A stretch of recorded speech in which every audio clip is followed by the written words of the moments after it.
you would expect a spiritual awakening to feel joyful, tranquil, and even magical. What if I told you that the most powerful indicators do not appear to be spiritual at all? What if the signs of waking were so subtle or odd that most people ignore them? You do not float. You do not suddenly sparkle. You don't hear heavenly choirs in the background. But something inside you is changing, and your reality is no longer what it once was. So, if you've recently been out of sync, if your body, habits, or emotions have been acting strangely and unexplainably, you are not insane. You are not broken. You could be just waking up. And today, we're going to look at 5 surprising signals that your spiritual awakening has already begun. Most individuals would never identify these signs.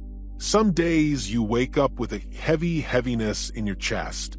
You did not experience a nasty dream. Nothing horrible has occurred recently. Nonetheless, you have a sense of loss. A silent, emotional fog surrounds you. And no matter how hard you try to divert yourself or reason with it, it won't go away. The oddest aspect is that this unexplainable sorrow appears unexpectedly even when everything else appears to be all right. This is not your usual melancholy. It is not the result of heartache, rejection, or failure. It can only be characterized as spiritual anguish, the dawn of an old version of yourself that is about to expire. And most individuals do not identify this sensation with wakefulness. Many people are panicking. They believe something is amiss with them. But here is the reality. This melancholy is actually one of the earliest symptoms of a profound inner shift. Your spirit is awakening, and it recognizes that the existence you've been living is one based on survival. People-pleasing and acting small no longer apply, and so the anguish sets in. You're mourning not only what occurred, but also what may have been. You're letting go of years of false identities, suppressed truths, and neglected instincts. You're digesting the versions of yourself that never had a chance to completely exist. This process may be quite lonely since, even if you try to explain it to others, the majority will not comprehend. They'll say you're simply in a funk. They will provide diversions or productivity tricks. But none of it works since you do not need to be mended. You need to be observed. And more significantly, you must let this grief to speak. When you stop opposing it, you can hear what it is trying to convey. You are ready. You are changing. You are no longer the person who had to pretend. The grief isn't dragging you back. It softens your defenses. It creates room for the truth to enter. And when you can hold your pain without criticizing it, the metamorphosis begins. That's when the true awakening starts. You've been here 100 times. Same cafe, same room, same bunch of buddies. But today, when you go in, something is amiss. It feels heavier and more artificial.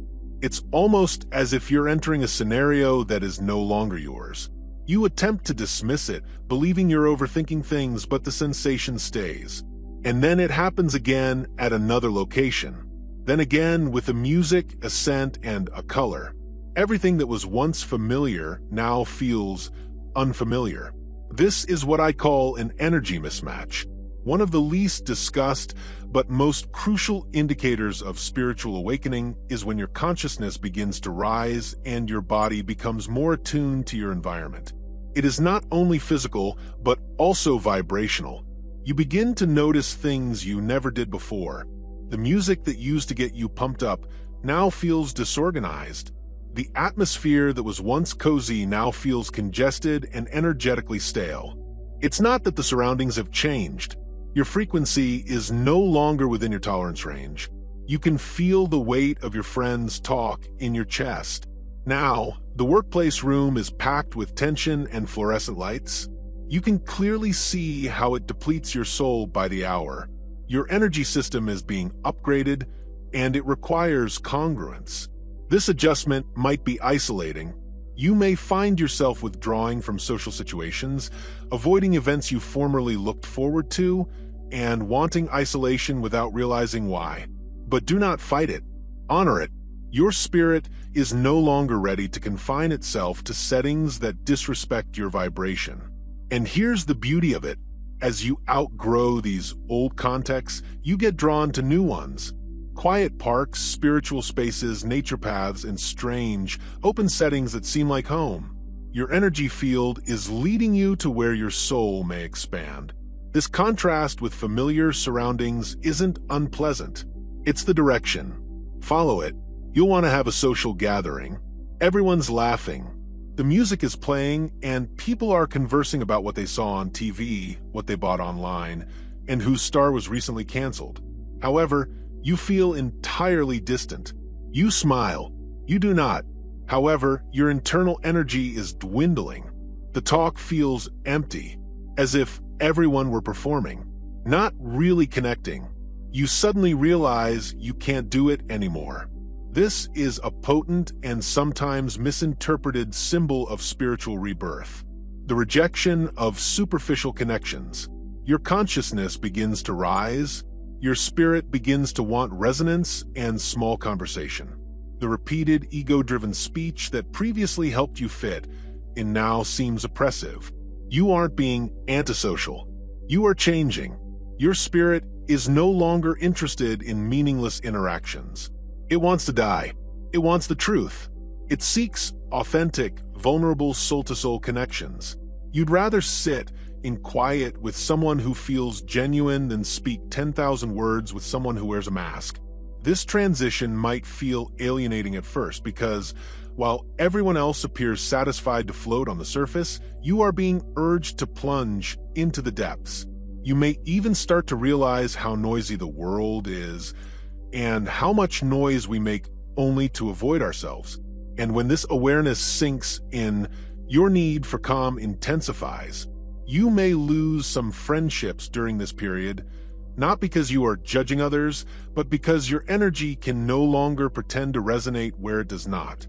However, do not lament these losses. They make room for your genuine tribe, those who talk from the heart, who hold space without performing, and who listen to comprehend rather than responding. In the hush that followed, something miraculous occurs. Your own inner voice becomes louder. Your talks with yourself become more genuine. And eventually, the outside world begins to mirror that depth. You're cleaning the dishes, walking along the street, or simply looking through your phone. And then, abruptly, a recollection strikes you. Something you mentioned years ago. A moment that made you feel tiny, embarrassed, and humiliated. And now it's playing in full HD loop in your mind. Your body cringes, your stomach twists, and your inner critic launches an attack. Why did I do that? Why couldn't I simply shut up? What was I thinking? But here is the reality. This is not at random. It is not your thoughts being harsh. It's a spiritual cleansing in disguise. When you awaken, your subconscious begins to clear out repressed frequencies and energies that you've been carrying silently for years, the majority of which are buried in emotion-laced memories. Shame, humiliation, remorse, and regret. These are not simply thoughts.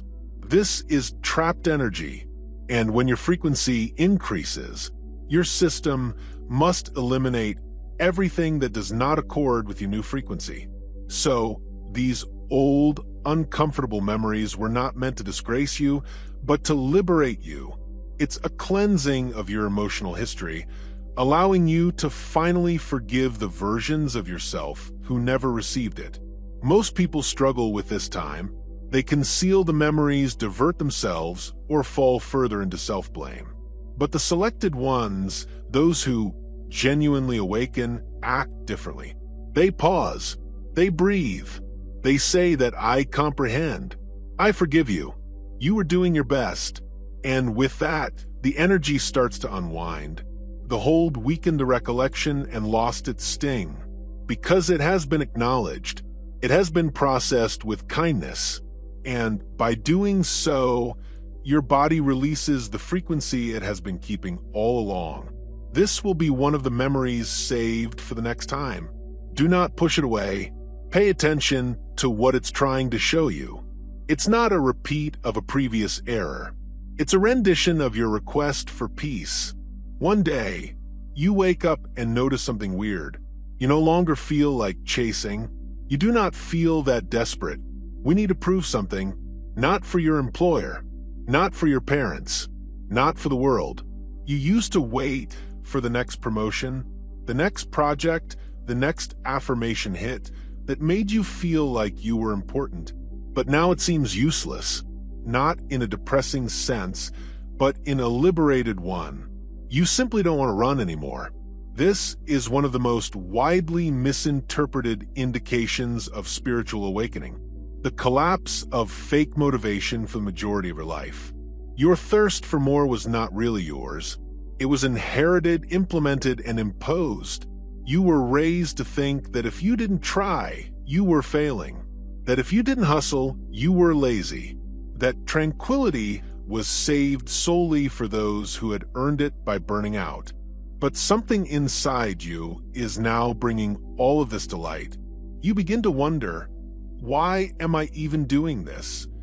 Why am I seeking more money, attention, following, and outcomes when none of them ever truly satisfy me?